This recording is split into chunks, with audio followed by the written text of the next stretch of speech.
Hi, everybody. I'm Pete Brown. I'm an engineer in Windows, and I work on apps and technologies for musicians. And I'm also the chair of the executive board of the MIDI Association, which is the standards body for today's topic. We'll cover a few different things here today. First is talking about what MIDI is in general, because I'm not going to assume that everybody here has in-depth knowledge of what MIDI is. So I want to cover some of the basics of that. Second, we'll cover Windows MIDI services, which is the new API that's shipping in Windows. It's actually in Insider builds as you're watching this. And then also how to use Windows MIDI services from C#, which is, of course, the main topic for today. And then finally, we'll get into just a few best practices for using the new Windows MIDI services APIs and SDK, and also where to go to learn more. We have lots of resources out there, not just things that my team has developed, but also things like the MIDI 2.0 specifications available from the MIDI Association that would be good for you to have some level of understanding over. So let's start with MIDI. So MIDI 1.0 is just over 40 years old now. It was originally just called MIDI. It didn't have a version number with it. And that was introduced in 1983.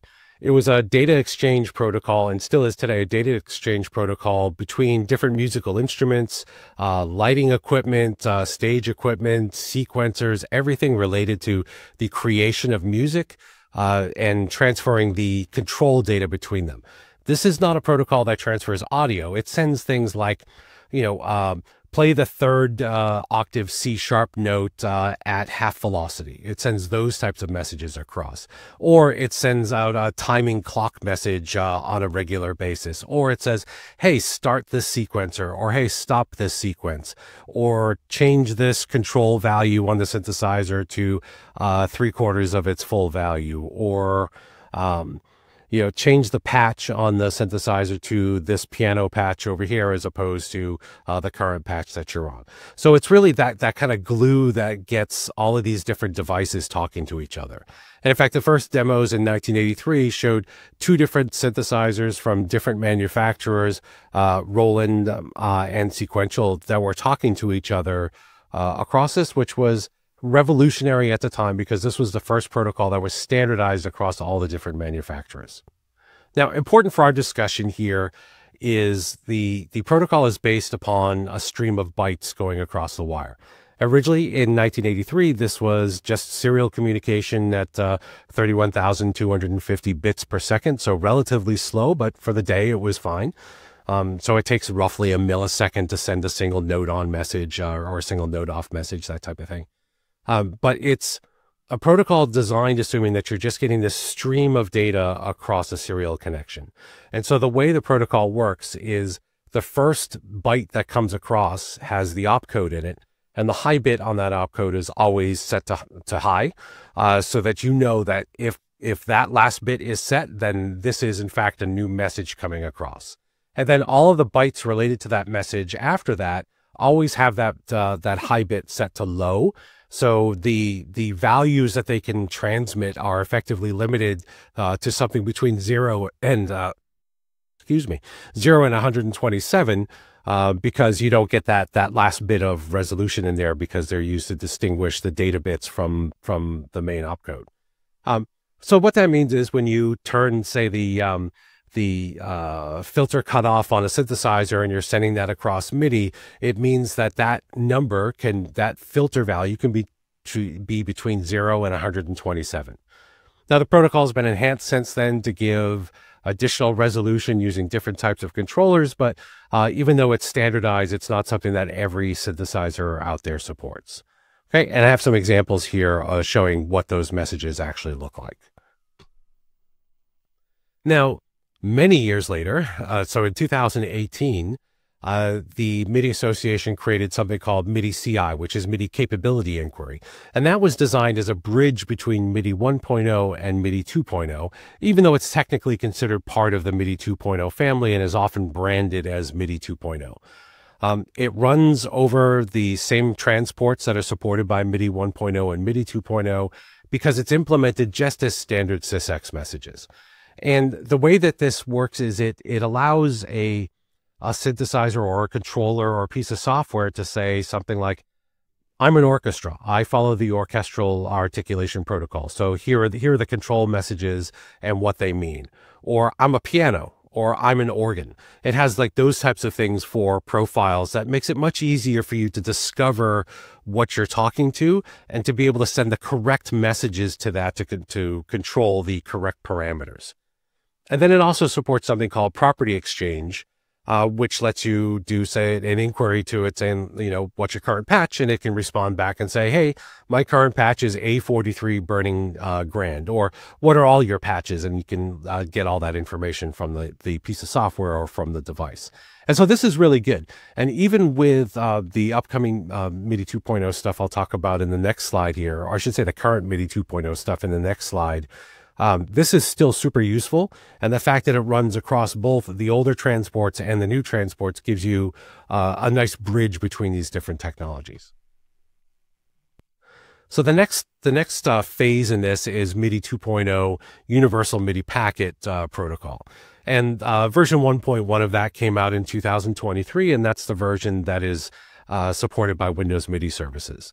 Now, unlike the original version of MIDI, this is packet-based, not based upon a stream of bytes, so that we don't have to have these kind of flag bits anymore as part of the message. We know based upon the first word in a message, the first 4 bits of that word, how many words are total in this packet. So the Universal MIDI packet has 16 different types of packets.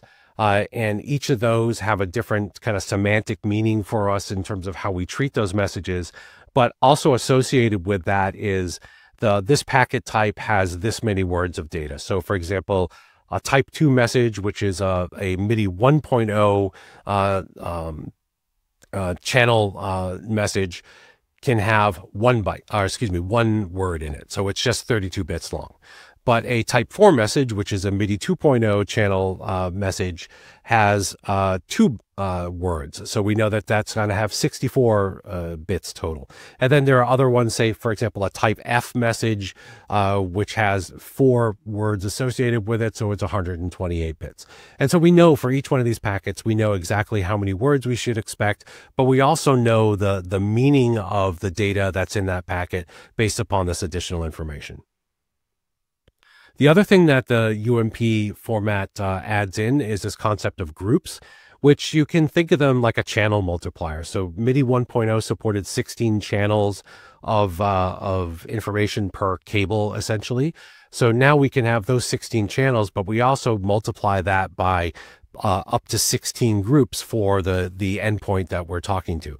So that endpoint can say, through this discovery process, I have 6 different groups numbered 1 to 6. They don't have to be, but you can contiguous that way. And the first one is the keyboard controller, and then the next 4 are the synthesizers. So treat those all as kind of one unit. So you get 4 times 16 channels of information. So they can be 64 different channels effectively. And then I have 2 other groups that are associated with the sequencer. And so you get all that information as part of that.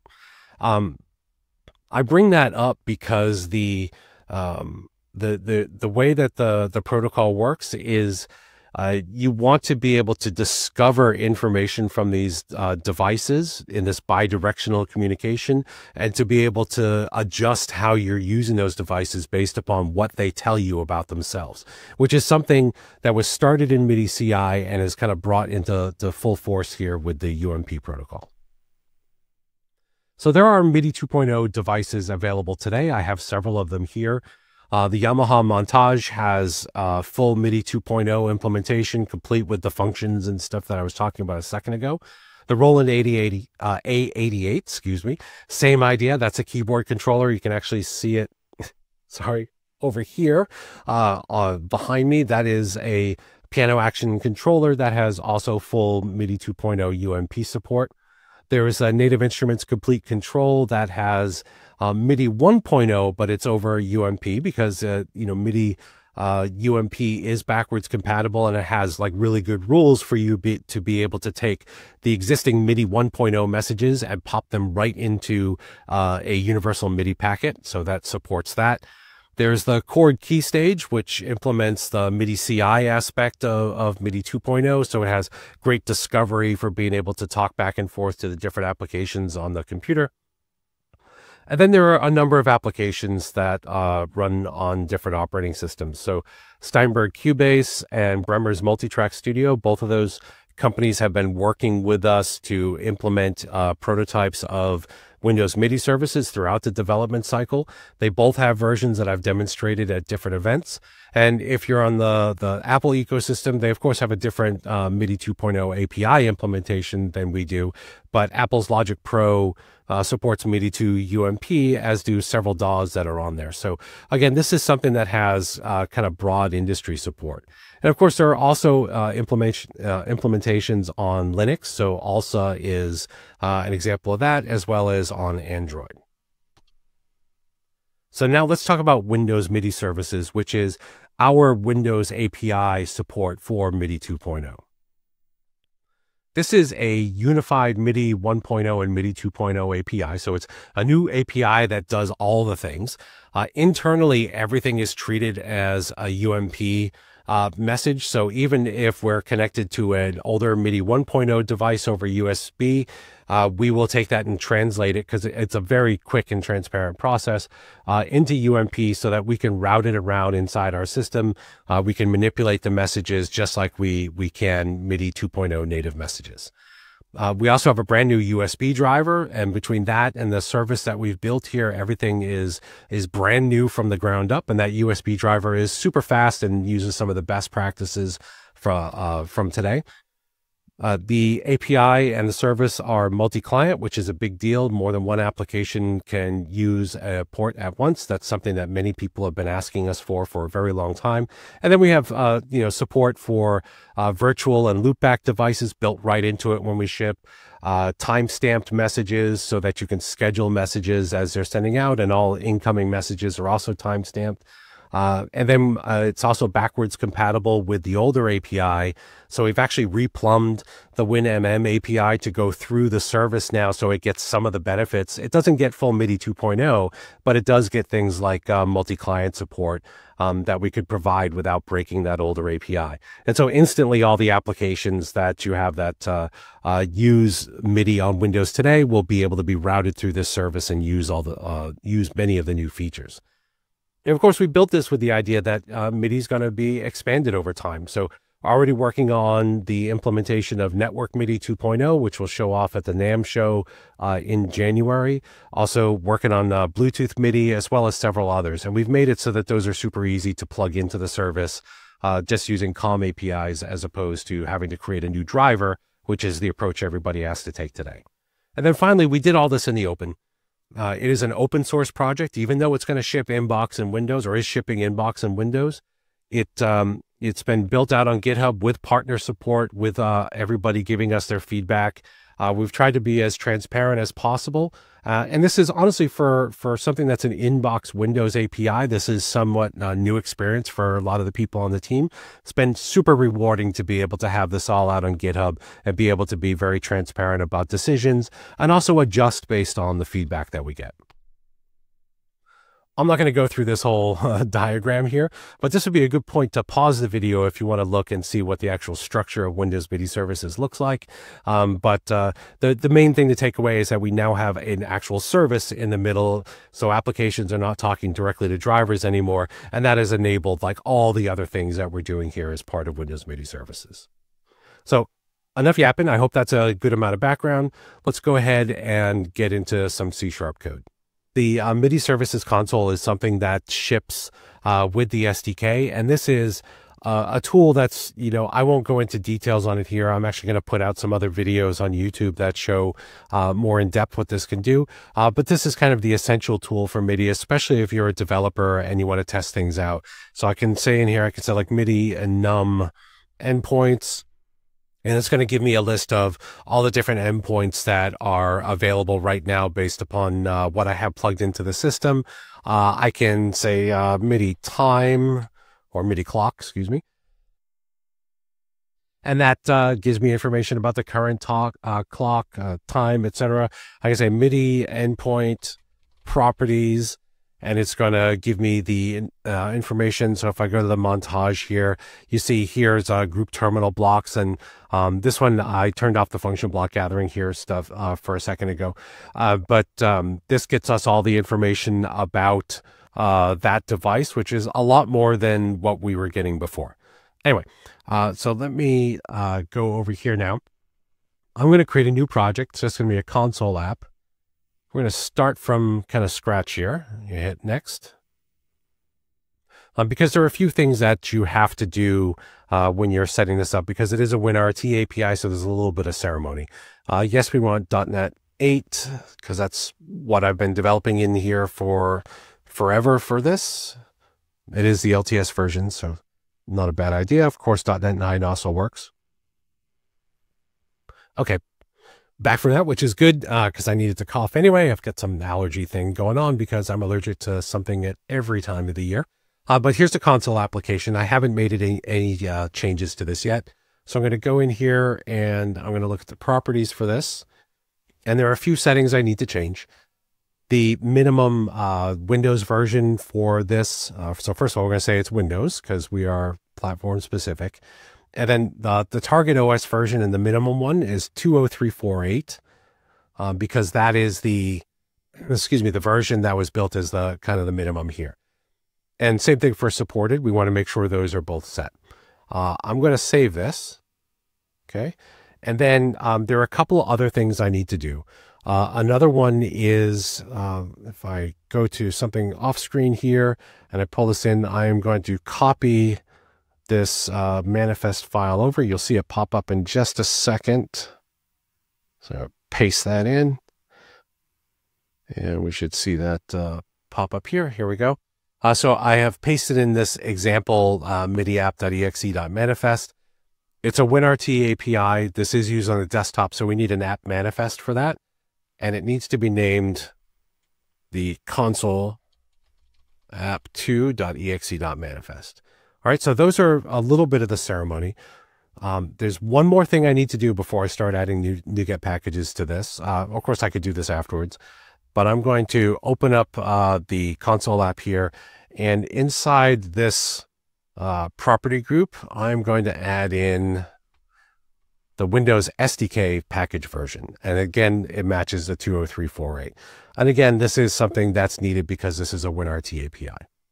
Those are kind of all the kind of ceremonial things. So let me now add our NuGet package.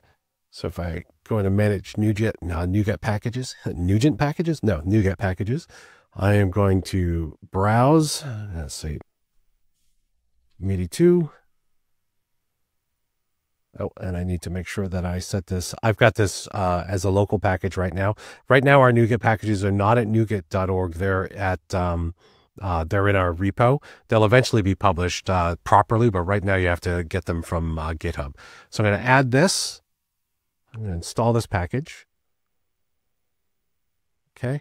And then the other one that I want to add in here, before this yells at me, is CSWinRT, which is what gives us the ability for C# to talk to WinRT APIs. So Microsoft Windows CSWinRT. I'm going to install that. All right, and close. Now that's kind of all the preamble stuff that you need to do. So I'm going to go back over here to program. There we go. And now I'm going to just start coding stuff. So the first thing I want to do is I'm going to get rid of that console right line there. I'm going to say using Microsoft.windows.devices.MIDI2 Microsoft.windows.devices.MIDI2.initialization. So those are two namespaces that I need here, and I'm sure there's a third one I'll need to add back in a second. So the first thing I want to do is I'm going to say MIDI services initializer ensure service available, so that if the service is demand start, and so this is, if it's not already started, then this will ensure that it's started. You can also start it with other calls, but there are some calls that don't actually trigger the service, like enumeration or something. So just, get used to always starting off like that. If the service has already been started, it's just gonna return back true. You probably want to check the result for that to make sure that you get back something useful to make sure that the service is actually installed. So the next thing I want to do is create a new session. So everything that you do for a connection is inside a session. So I say var session equals MIDI session dot create. And we're going to give this a name. So the name of this session, we're going to be all original and call it dotnetconf 2024. And this actually shows up when a user is looking to see what's using the MIDI system in Windows. That session name and the process name are going to show up. And if I remember, I will show that here in a second. So now I've got this new session. And then what I want to do here is I want to set up or open a connection that's on there. And then I want to be able to get the messages that are coming in on that connection. So if I say var connection or con equals session dot create new endpoint connection. There we go. And the one that I want there is I'm going to use one of the diagnostics loopback connections, which is actually the other namespace I need. I knew there's a third one. So Microsoft Windows devices MIDI 2 diagnostics. And I'm going to say the one I want is the MIDI diagnostics dot diagnostics loopback B endpoint device ID. Okay. And so this is just a convenient way of using one of the built-in MIDI 2.0 loopback endpoints so that you can get some meaningful data back without having any devices at all. And then what I want to do is I want to just report when messages come in. So I say con.message received. And I'm just going to set up a handler for that. We could have done that internally as a Lambda. That's fine. Yeah, that's fine. I'll use this. And what I can do here is just spit something out saying console.writeLine new message. And I actually want to give you some useful information here. So I can say args dot get message packet dot toString. Yeah, that'll work. So this is the actual message. There are several different ways of reading that message data back. And I also want to put in the timestamp, so I can also say,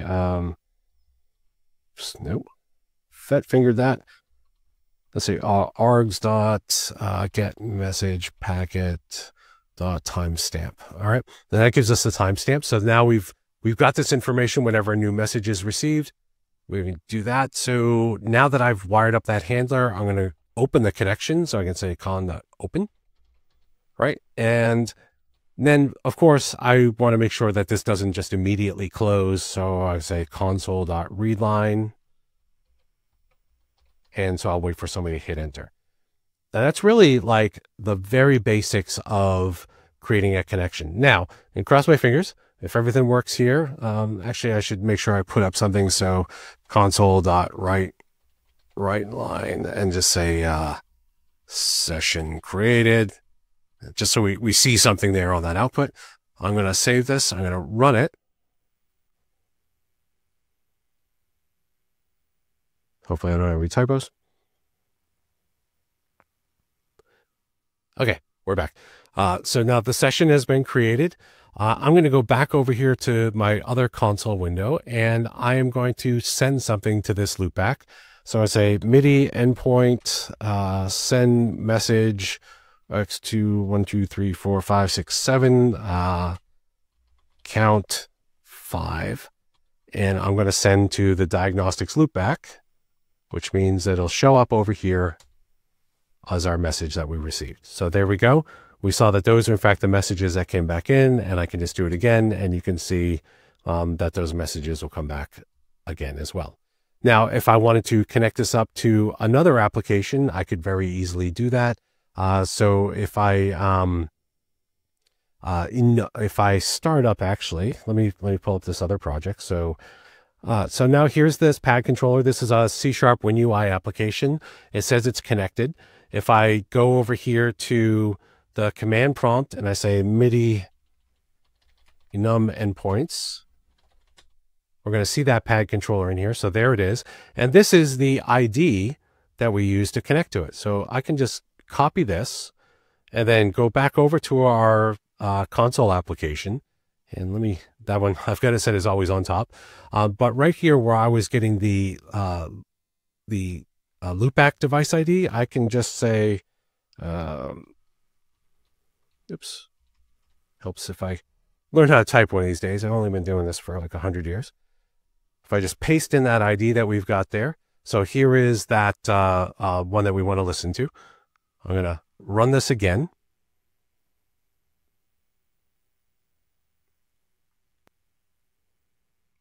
All right, it says the session's created, so it's waiting for messages to come in. And here we go.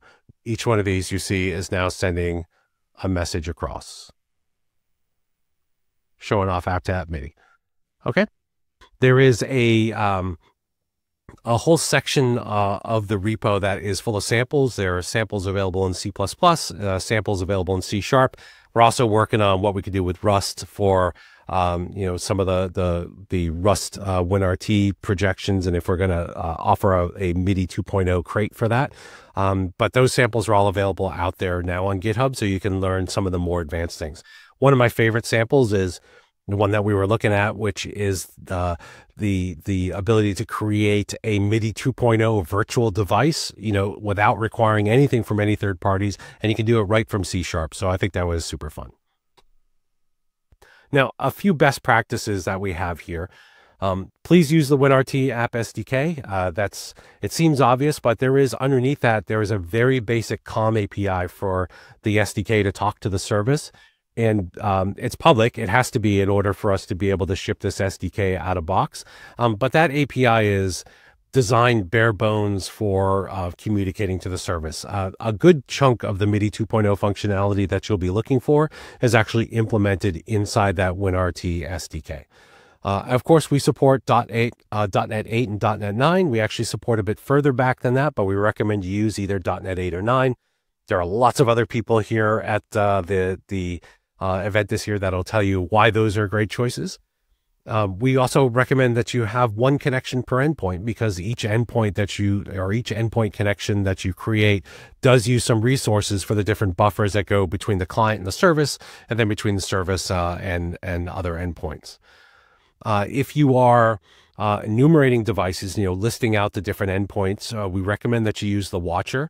This is something that the WinMM users have really kind of wanted for a long time, because when you use the MIDI endpoint device watcher, we tell you when properties are updated. We tell you when the device is plugged in or device is unplugged. We give you all that information so that you don't have to poll to look to see if a connection is still valid or anything at any point in time.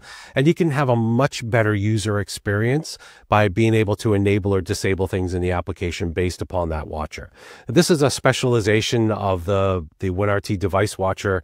We've added a lot more properties and all the metadata. I haven't gone into all that, but I do have some other videos on YouTube, as well as documentation that's available in the next link we'll talk about. Also, schedule fewer messages.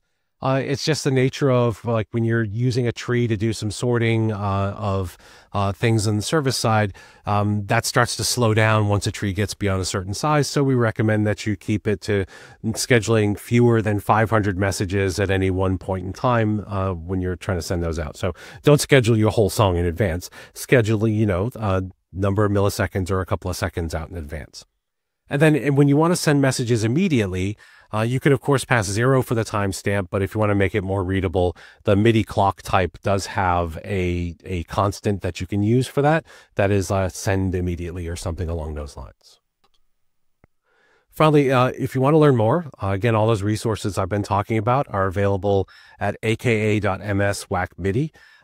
Documentation is up there, the links to the repo, the links to Discord, which is a great place to get your questions answered, as well as links to the specifications at the MIDI.org website. And with that, thank you so much for your time. I can't wait to see what you're going to build in C# with new Windows MIDI services. Thank you.